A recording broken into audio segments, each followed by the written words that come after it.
예레미야 예가의 말씀 함께 보도록 하겠습니다. 예레미야 예가 제가 가진 성경으로는 구약 성경 1143쪽인데요. 예레미야 예가 1장의 말씀 함께 보겠습니다. 예레미야 예가 1장의 말씀 같이 봅니다. 슬프다 이성이여, 전에는 사람들이 많더니 이제는 어찌 그리 적막하게 앉았는고. 전에는 열국 중에 크던 자가 이제는 과부같이 되었고, 전에는 열방 중에 공주였던 자가 이제는 강제 노동을 하는 자가 되었도다. 밤에는 슬피 우니 눈물이 뺨에 흐르며, 사랑하던 자들 중에 그에게 위로하는 자가 없고 친구들도 다 배반하여 원수들이 되었도다. 유다는 환난과 많은 고난 가운데, 그가 열국 가운데 거주하면서 쉴 곳을 얻지 못하며 그를 핍박하는 모든 자들이 궁지에서 그를 뒤따라 잡았도다. 시온의 도로들이 슬퍼하며 절기를 지키려 나아가는 사람이 없음이로다. 모든 성문들이 적막하며 제사장들이 단식하며 처녀들이 근심하며 시온도 곤고를 받았도다. 그의 대적들이 머리가 되고 그의 원수들이 형통함은 그의 죄가 많음으로 여호와께서 그를 곤고하게 하셨습니다. 어린 자녀들이 대적에게 사로잡혔도다. 딸 시온의 모든 영광이 떠나가며 그의 지도자들은 꼴을 찾지 못한 사슴들처럼 뒤쫓는 자 앞에서 힘없이 달아났도다. 예루살렘이 환난과 유리하는 고통을 당하는 날에 옛날의 모든 즐거움을 기억하였으며 그의 백성이 대적의 손에 넘어졌으나 그를 돕는 자가 없었고 대적들은 그의 멸망을 비웃는도다. 예루살렘이 크게 범죄함으로 조소거리가 되었으니 전에 그에게 영광을 돌리던 모든 사람이 그의 벗었음을 보고 업신여기며 그는 탄식하며 물러가는도다. 그의 더러운 것이 그의 옷깃에 묻어 있으나 그의 나중을 생각하지 아니하며 그러므로 놀랍도록 낮아져도 그를 위로할 자가 없도다. 여호와여, 원수가 스스로 큰 채 하오니 나의 환난을 감찰하소서. 대적이 손을 펴서 그의 모든 보물들을 빼앗았나이다. 주께서 이면 이방인들을 막아 주의 성에 들어오지 못하도록 명령하신 그 성소에 그들이 들어간 것을 예루살렘이 보았나이다. 그 모든 백성이 생명을 이으려고 보물로 먹을 것들을 바꾸었더니 지금도 탄식하며 양식을 구하나이다. 나는 빈천하오니 여호와여, 나를 돌보시옵소서. 지나가는 모든 사람들이여, 너희에게는 관계가 없는가? 나의 고통과 같은 고통이 있는가? 볼지어다. 여호와께서 그의 진노하신 날에 나를 괴롭게 하신 것이로다. 높은 곳에서 나의 골수에 불을 보내어 이기게 하시고 내 발 앞에 그물을 치사 나로 물러가게 하셨으며 종일토록 나를 피곤하게 하여 황폐하게 하셨도다.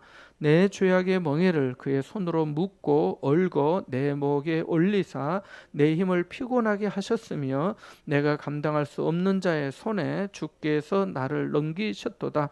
주께서 내 영토한 나의 모든 용사들을 없는 것 같이 여기시고 성회를 모아 내 청년들을 부수시며 처녀딸 유다를 내 주께서 술틀에 밟으셨도다. 이로 말미암아 내가 우니 내 눈에 눈물이 물같이 흘러내리며 나를 위로하여 내 생명을 회복시켜 줄 자가 멀리 떠났음이로다. 원수들이 이김에 내 자녀들이 외롭도다. 시온이 두 손을 폈으나 그를 위로할 자 없도다. 여호와께서 야곱의 사방에 있는 자들에게 명령하여 야곱의 대적들이 되게 하셨으니 름은 그들 가운데 있는 불결한 자가 되었도다. 여호와는 의로우시도다. 그러나 내가 그의 명령을 거역하였도다. 너희 모든 백성들아, 내 말을 듣고 내 고통을 볼지어다. 나의 처녀들과 나의 청년들이 사로잡혀 갔도다. 내가 내 사랑하는 자들을 불렀으나 그들은 나를 속였으니 나의 제사장들과 장로들은 그들의 목숨을 회복시킬 그들의 양식을 구하다가 성 가운데서 기절하였도다. 여호와여, 보시옵소서. 내가 환난을 당하여 나의 예를 다 태우고 나의 마음이 상하오니 나의 반역이 심히 크미니이다. 밖에서는 칼이 내 아들을 빼앗아 가고 집 안에서는 죽음 같은 것이 있나이다. 그들이 내가 탄식하는 것을 들었으나 나를 위로하는 자가 없으며 나의 모든 원수들은 내가 재난 당하는 것을 듣고 주께서 이렇게 행하신 것을 기뻐하나이다. 그러나 주께서 그 선포하신 날을 이르게 하셔서 그들이 나와 같이 되게 하소서. 그들의 모든 악을 주 앞에 가지고 오게 하시고 나의 모든 죄악들로 말미암아 내게 행하신 것 같이 그들에게도 행하옵소서. 나의 탄식이 많고 나의 마음이 병들었나이다. 아멘. 예레미야 예가는 5장까지 있어서 많은 분량은 아닙니다. 예레미야 예가는 예레미야의 말씀이 이어지는 말씀으로 성경이 이렇게 되어 있고, 학자들은 예루살렘이 함락된, 그러니까 기원전 586년 경 함락된 직후에 바벨론이 망한 거지요. 그때 상황을 배경으로 한 말씀이다 이렇게 보고 있습니다.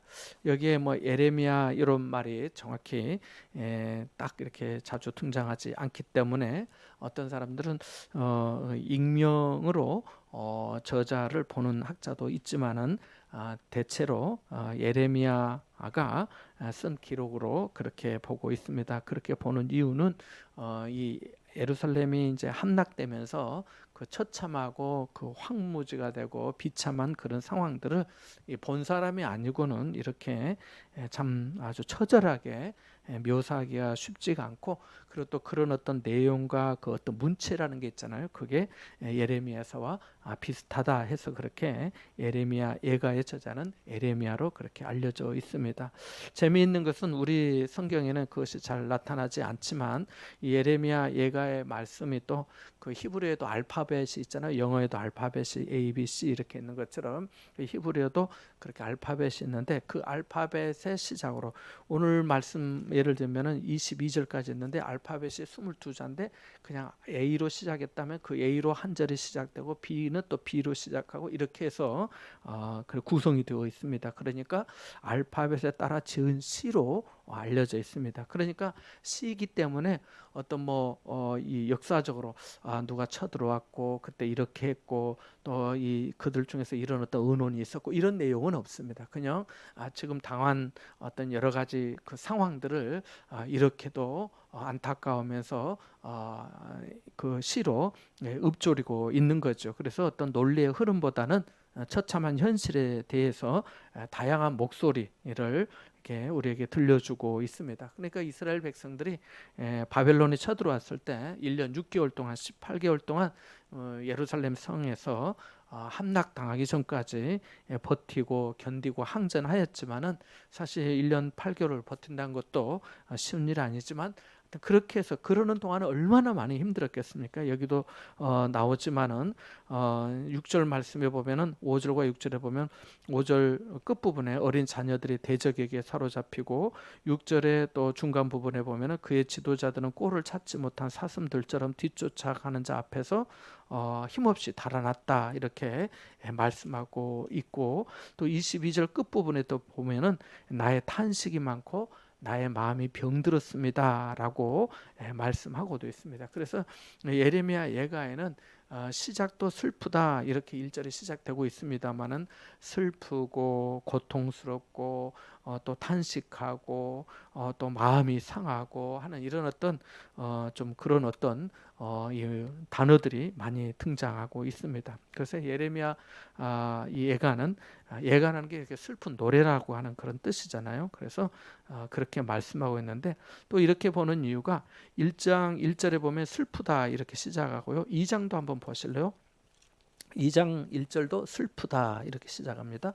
4장도 한번 보실래요? 4장도 보면은 슬프다 이렇게 시작하고 있습니다. 그래서 1장과 2장과 4장 맨 앞에 나오는 히브리어 단어가 에카라고 하는 단어인데 오 슬프다 이런 뜻입니다. 그래서 세번역 성경에 보면 슬프다 이렇게 시작하고 있습니다. 그래서 지금의 어떤 형편과 사정과 지금 이 처지가 너무너무 가슴 아프고 슬픈 거죠. 그래서 이 슬퍼다가 하는 감탄사로 시작되는 말씀이 바로 이 에레미야 예가입니다. 그래서 슬프다 슬프다 슬프다 이렇게 하는 것이고, 슬프다 이렇게 하는, 이렇게 하는데 이런 뜻도 있습니다.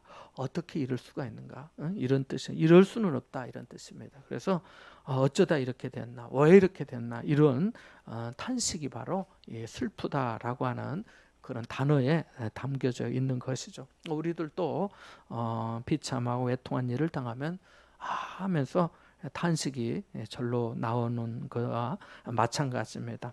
예레미야 예가는 우리 구약 성경에 따로 뭐 이렇게 언제 읽었다 이런 내용은 없지만은 이게 메길로트라 해가지고요, 구약 성경에 아가서가 있고 룻기서가 있고 예레미야 예가와 전도서, 그 다음에 에스더서가 있는데, 이 그 다섯 두루마리라고 별명이 또 묶어서 말하기도 합니다. 그래서 이 다섯, 아가, 룻기, 또 예레미야 예가, 전도서, 에스더까지 이렇게 해서 이렇게 절기 때마다 하나씩 이렇게 이제 낭독을 하는 거예요. 성도 이스라엘 백성 유대인들이 낭독을 하는 거죠. 그래서 아가서는 6월절에 낭독을 하고, 룻기는 오순절에 낭독하고, 예레미야 예가는 지금 분위기가 어떻습니까? 슬프다 그랬기 때문에 금식절에 낭독하는 그런 말씀드렸습니다. 그래서 그리고 전도서는 장막절에, 에스더서는 에스더에도 나오지만 이 제비 뽑는다, 그 부림절에 낭독하는 게 바로 메길로트 다섯 두루마리라고 하는데, 그 중에 하나가 말씀드린 이 에레미야 예가입니다. 그래서 이 이스라엘 백성들이 이제 그럴 때 낭독하면 어떻겠습니까? 예를 들면 이 에레미야 예가를 금식절, 우리로 치면은 7월과 8월 사이거든요. 우리 달력으로 치자면은. 그래서 이제 그때 이제 금식하면서 이 말씀을 이제 낭독하는 거죠. 슬프다 이 성이여, 전에는 사람들이 많더니 이제는 어찌 그리 적막하게 앉았는고 하면서 쭉 이렇게 낭독하고, 우리가 예전에 그 교회에서 이게 뭐 행사하면 이제 그 연대기 이렇게 말씀도 이렇게 좀 나누고 막 했지 않습니까? 연대시 같이 그렇게 하고 한 것처럼 이렇게 낭독하면서 이제 생각하는 거죠. 우리가 그렇게 힘들었지, 우리가 그렇게 고통을 당했지, 왜 그렇게 고통을 당했지, 우리의 죄 때문에 그랬지. 여기도 5절 말씀에 보면 나옵니다.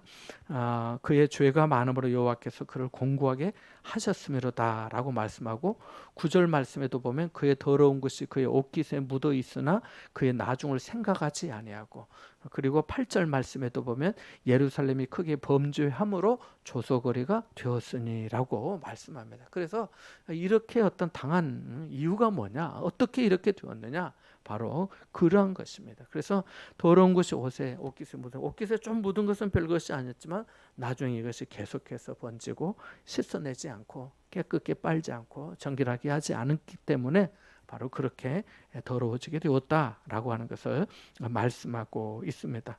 자, 그래서 조금 더 살펴보면은 1장 1절과 2절 말씀에 보면 사람이 많던 곳이 적막하게 되었다고 합니다.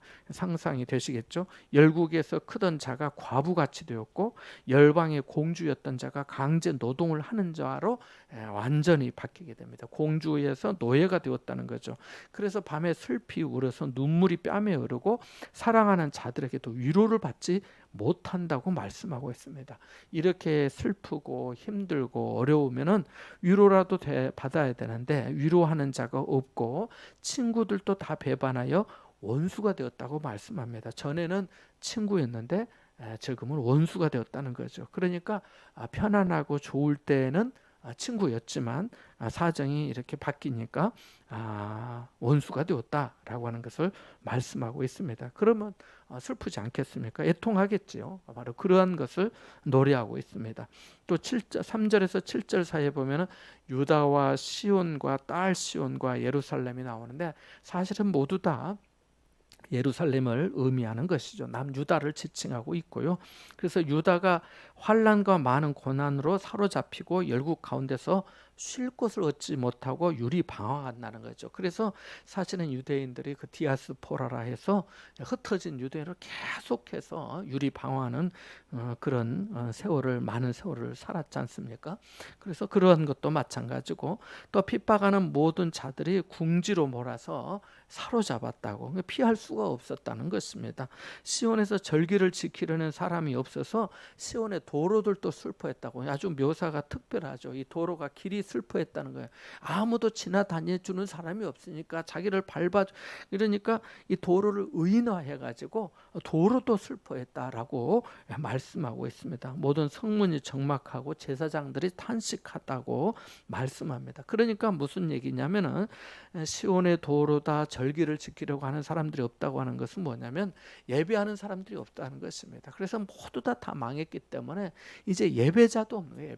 예배자도 없는 바로 그러한 것을 이렇게 말하고 있습니다. 그래서 시온도 공고를 받았다라고 하는 것은 괴로움을 당했다라고 하는 말씀이고, 시온의 모든 영광이 떠나고 아까 말씀드린 대로 지도자들도 꼴을 짜지 못한 사슴들처럼 뒤쫓는 자 앞에서 힘없이 달아났다고 하는 거죠. 그래서 무력하고 두려움에 빠졌다는 겁니다. 그래서 생각해 보세요. 5절 끝부분에 어린 자녀들이 대적에게 사로잡혔는데 그 어린 자녀들이 내 새끼가, 내 자식이 그렇게 대적에게 잡혔으면 정말 찾아오고 되찾아오고 구해내야 되는데, 지도자라고 하는 사람들이 그렇게 하지 못하고 그들도 달아나는 그런 기가 막힌 형편과 처지가 되었던 것입니다. 그러니까 아무도 위로가 되지 않고, 아무도 믿을 수가 없고, 아무도 돕는 자가 없고, 아무도 같이 하는 사람이 없는 바로 그렇게 적막한 그런 성읍이 되었다라고 하는 것을 말해 줍니다.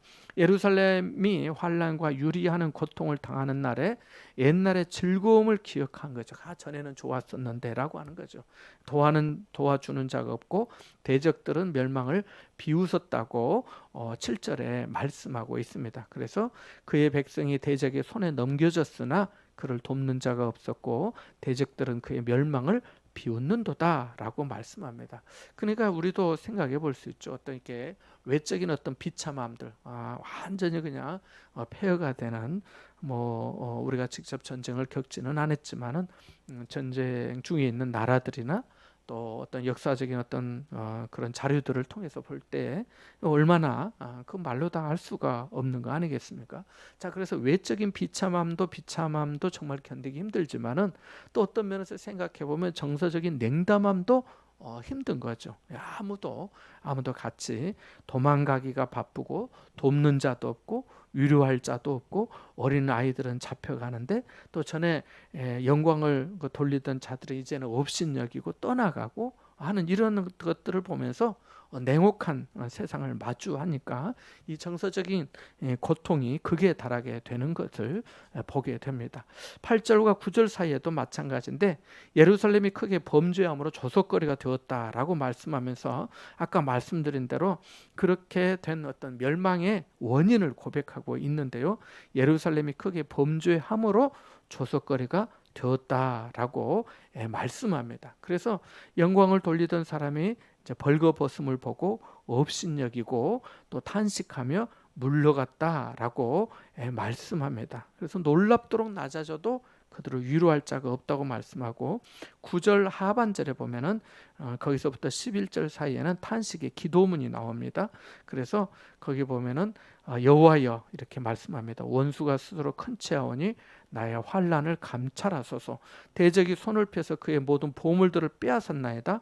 주께서 이미 이방인들을 막아 주의 성회에 들어오지 못하도록 명령하신 그 성소에 그들이 들어간 것을 예루살렘이 보았나이다. 그 모든 백성이 생명을 이으려고 보물로 먹을 것들을 바꾸었더니 지금도 탄식하며 양식을 구하나이다. 나는 빛에 나오니 여호와여 나를 돌보시옵소서. 이렇게 고백하고 있습니다. 하나님 앞에 탄식하며 부르짖고 있는 것이죠. 지금도 있는 것들을 다 어떻게 옅어두었던 것들을 정말 양식을 구하기 위해서 다 바꾸었는데 이제 그것마저도 다 떨어져서 마치 예루살렘 성 안에 먹을 양식이 다 떨어져 가지고 오늘은 네 자식 잡아먹고 내일은 내 자식 잡아먹자라고까지 하는 그런 비참한 상황에 이르렀던 것을 이렇게까지 우리가 예레미야서에 보았지만 그러한 것을 이렇게 말씀하고 있습니다. 그래서 탄식의 기도문을 하나님 살펴달라고 나는 빛에 나오니 하나님께서 나를 돌봐주시고 살펴달라고 기도하고 있습니다. 그래서 예배가 사라지고 성전이 더럽혀진 그런 어떤 슬픔, 또 성전이 더럽혀진 지 오래되었고, 또 그들이 이미 삶이 또 세속화되고 또 성전도 우상이 가득한 곳이 되었던 것을 열왕기하 23장 4절에서 7절 사이에 보게 됩니다. 그러니까 성전 안에 많은 우상들이 이미 다 가득했던 것을 우리가 말씀을 통해서 배운 것이죠. 자, 12절에서 13절 사이에 보면은 그렇게 말씀하는데 우리 한번 읽어보겠습니다. 12절과 13절 한번 보겠습니다. 지나가던 모든 사람들이여 너희에게는 관계가 없는가? 나의 고통과 같은 고통이 있는가? 볼지어다 여호와께서 그의 진노하신 날에 나를 괴롭게 하신 것이로다. 높은 곳에서 나의 골수에 불을 보내어 이기게 하시고 내 발 앞에 그물을 치사 나로 물러가게 하셨으며 종일토록 나를 피곤하게 하여 황폐하게 하셨도다. 아멘. 거기 보면은 너희에게는 관계가 없는가? 나의 고통과 같은 고통이 있는가? 지나가는 모든 사람들은 뭘 말하겠습니까? 나그네를 말하지요. 그래서 나의 고통과 같은 고통이 있는가? 너에게는 이 모든 것들이 전혀 관계가 없는 것인가? 라고 하면서 물으면서 지금의 고통을 이렇게 호소하고 있습니다. 그래서 주님께서 진노하신 날에 자신에게 내리신 괴로움이라고 이 저자는 예레미야는 그렇게 고백하고 있는 것이죠. 높은 곳에서 불을 보내어 내 골수에 보내시고, 무슨 뜻이겠습니까?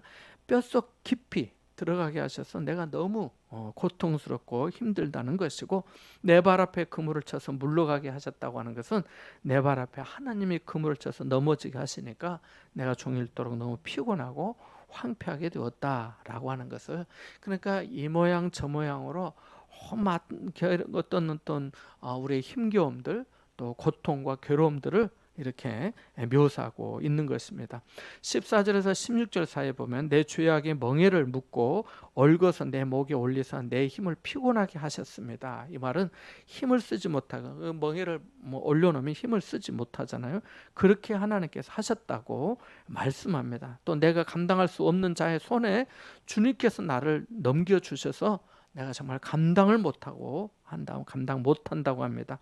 주님께서 내 영토에 내 청년들을 부수시고 처녀딸 유다를 술틀에 밟으셔서 으깨셨다고 말하고, 이로 말미암아 내가 내 눈물이 물같이 흘러내렸고 내 생명을 회복시켜 줄 자가 멀리 떠났고 원수들이 이겨서 내 자녀들 또한 외롭다고 말씀합니다. 17절에도 보면 시온이 두 손을 폈으나 위로할 자가 없고 하나님께서 사방으로 대적들이 되게 하셔서 예루살렘은 그들 중에서 불결한 자, 그러니까 가까이 하지 못할 자라고 그렇게 말씀하고 있습니다. 그래서 18절 19절에도 보면은 그렇지만 여호와는 의로우시다고 또한 말씀합니다.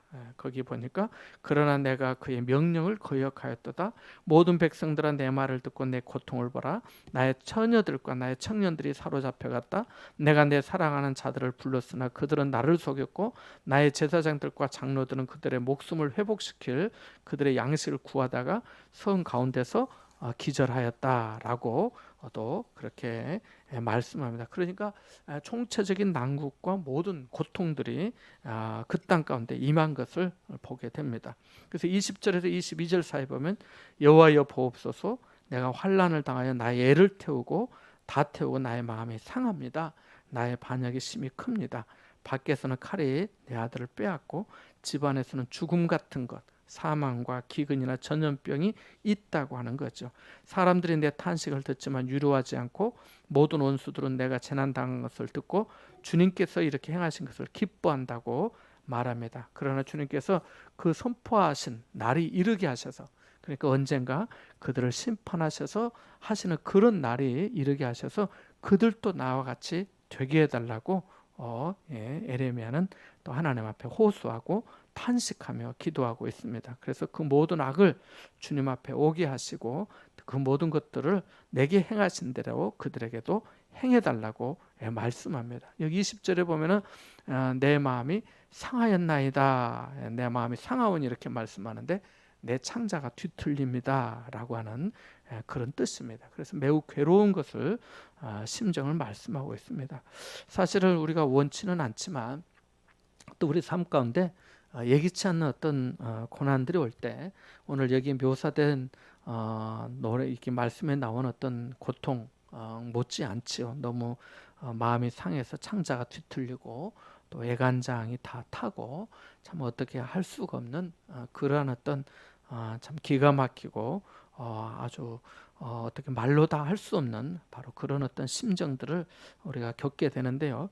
우리 일상의 삶에 어떤 때 참 일상이 깨뜨려지는 것 같은 뭔가 심상치 않다는 느낌을 받기도 하지만은 어떤 때는 설마 무슨 일이 일어나겠어 하면서 현실을 외면하는 것을 우리가 또 그런 때는 없었나 이렇게 보게 됩니다. 그래서 여기 보면은 어서 깨어나라고 하는 어떤 경고보다는 어쩌면은 아니라 낙관론이 더 어렵게 하는 거 하지 않았나 이렇게 이스라엘 백성들에게 그러한 거죠. 이스라엘 백성들에게 성전이 우상으로 가득 차고 또 거짓 선지자들이 별일이 없을 것이다.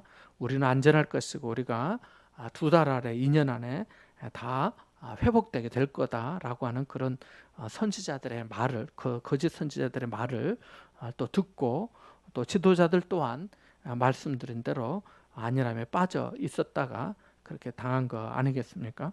그래서 우리의 삶에도 마찬가지죠. 어떤 때 예기치 않는 어려움들을 직면하기도 한데 또 다시 또 생각해 보면은 여기에 있는 말씀처럼 과거에 예루살렘이 옛날의 모든 즐거움을 우리가 기억했다 이렇게 말씀하고 있는데 또 과거에 지금보다 더 좋았던 때도 있었고 또 반대로는 지금보다 더 고통스럽고 힘들었던 때도 있었지만은 어쩌면 지금 마주하고 있는 어려움 또 고난들 또 역경들이 사실은 우리는 현재를 살기 때문에 옛날에 그때 너무 어려웠지만 그때는 그때였고 지금은 또 지금의 시간들이 항상 더 어려운 것들을 대체로 느끼고 하게 되는 것 같습니다. 그래서 과거는 지나갔고 현재는 어렵고 또 미래에 대한 염려와 두려움이 크기 때문에 그러한 것이죠. 예수님께서 우리에게도 말씀하신 거죠. 인자의 임함도 그럴 거라고 노아의 때와 같이 인자의 임함도 우리가 생각지 못한 바로 그런 때에 올 것이라고 말씀하신 것처럼 우리 삶의 어떤 지금 예레미야와 같은 나라가 다 망하고 다 가정의 어떤 참 자녀들이나 모든 어떤 사회가 완전히 다 황폐하게 되었던 그런 어떤 상황은 아니라 할지라도 우리 어떤 삶에서 우리들도 생각해 볼 수 있는 거죠. 우리가 내게 또 내가 감당이 어려운 그런 일들이 갑자기 오면 어떡하나 이런 어떤 마음들이 우리에게도 사실은 저도 개인적으로 그런 생각들을 하곤 할 때가 있습니다. 그때 하나님께 그냥 하나님께서 또 우리가 감당할 또 은혜를 좀 주시고 또 어찌하든지 하나님의 뜻과 또 하나님의 사랑과 또 하나님의 긍휼하심이 있기를 또 기도하게 됩니다. 두 번째 배울 수 있는 교훈은 고난의 현실을 극복하기 위해서 현실을 또 그대로 또 볼 필요도 있습니다. 오늘 여기 내용의 말씀들을 보면 다 지금 보고 있는 거죠. 보면서 느끼고 말하고 있는 거죠. 그래서 예레미야는 자기가 겪는 고통을 억울하게 여기지 않고 있습니다. 오히려 여기 말씀에 보면은 그의 죄가 많고 예루살렘이 크게 범죄하였고 또 자기도 그렇게 그러한 고백을 하는 것을 보게 됩니다. 18절 말씀에 보면 여호와는 의로우시도다 그러나 내가 그의 명령을 거역하였도다 이렇게 고백하고 있기 때문입니다. 그래서 우리의 어떤 삶을 내 자신을 보는 거죠. 하나님 앞에 하나님께서 내가 지금 이렇게 어떤 어려움들을 하나님이 나의 죄를 찾으시면서 이렇게 하시는 건가 이런 어떤 생각들도 저 자신도 사실은 하게 됩니다. 그래서 우리가 현실을 그냥 아무 문제가 없는 것처럼만이 아니라 그냥 있는 그대로 나타나는 현상들을 보는 거죠. 보면서 그 마음이 천근만근 무게로 그 멍에가 우리를 짓누르고 또 어떤 때는 사랑할 능력도 잃어버리고 이웃을 돕기에 달려갈 힘도 없고 또 어떤 때는 진심으로 삶을 축하하지도 못하는 어떤 그런 어떤 어려움들, 정말 완전히 나약해지고 연약해져서 어떻게 하지 못하는 그러한 부분들을 우리가 우리 스스로 그냥 하나님, 하나님 하면서 이 보고 하는 거죠. 그래서 보면서 또 이제 기도하는 거죠. 세 번째 교훈이 바로 그건데, 여기 20절 말씀에 보면 20절 말씀에 세번역 성경에 이렇게 표현되어 있습니다. 한번 읽어드리겠습니다. 주님, 나의 절망을 살펴주십시오. 애간장이 다 녹습니다. 내가 주님을 얼마나 자주 거역하였던가를 생각하면 심장이 터질 것 같이 아픕니다. 거리에는 칼의 살육이 있고 집안에는 사망이 있습니다.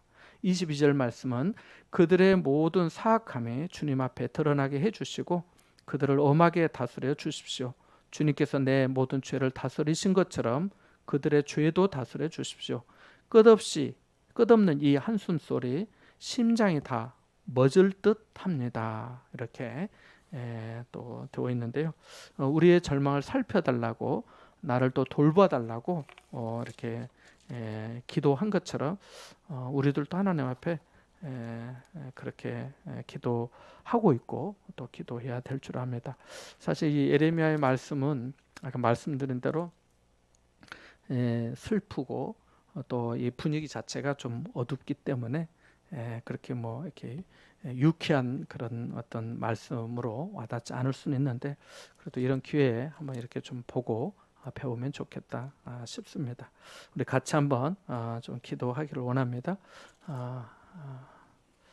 오늘 말씀을 통해서 하나님 우리에게 하나님께서 참 주신 은혜를 따라서 참 상황이 아주 좋지 않음에도 불구하고 그래도 하나님 앞에 엎드리고 또 탄식하며 나는 비쳐나오니 나를 돌봐주십시오.